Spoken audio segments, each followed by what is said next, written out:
Once Upon a Time in Hollywood had an impressive award season run, earning not just accolades for visionary director Quentin Tarantino, but for his iconic cast as well.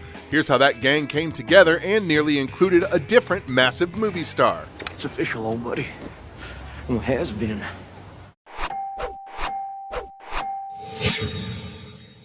Tarantino spent 7 years writing his ode to his hometown of Los Angeles, and when it came time to start casting the movie set in 1969 around the Charles Manson murders, he turned to the star of one of his previous movies, Django Unchained. Leonardo DiCaprio was so won over by the role of fading TV star Rick Dalton, he even halved his usual $20 million salary. We reached the end of the trail, Cliff.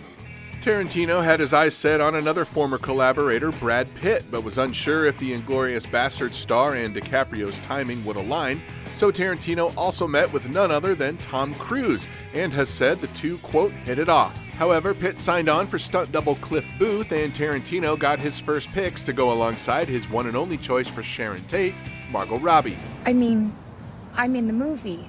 I'm Sharon Tate. In the early development stages of Once Upon a Time, frequent Tarantino collaborator Samuel L. Jackson was rumored to join, but a role never materialized. Fellow frequent Tarantino actor Tim Roth did make the cast as part of the gang, but his scenes were cut and he's only in the credits. Tarantino was also eyeing Jennifer Lawrence, whom he also considered for the part that went to Jennifer Jason Leigh in The Hateful Eight. The director had compared that role to Manson family member Susan Atkins, so it was rumored Lawrence would play Atkins in Once Upon a Time. But the casting never materialized, and Mikey Madison of Better Things came on to play Sadie, an alias for Atkins. I dig it. Speaking of Manson, It's Always Sunny in Philadelphia's Charlie Day was asked to audition for the convicted murderer, but declined. Tarantino then turned to Damon Harriman, who also plays Manson in Season 2 of Netflix's Mindhunter. Tarantino originally cast Burt Reynolds as ranch owner George Spahn, and he spent 2 days rehearsing with Pitt. However, the actor died before shooting began and was replaced by The Hateful Eight's Bruce Dern. James Marsden actually played a younger version of Reynolds, but his scenes were cut.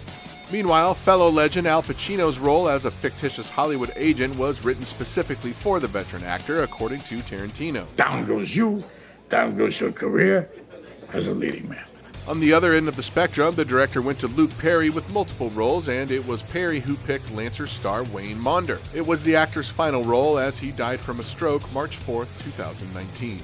Elsewhere, the director discovered scene-stealing youngster Julia Butters while watching the sitcom American Housewife in the background as he wrote the Once Upon a Time script and wrote the role of Trudy Frazier for her. It's the actor's job to avoid impediments to their performance.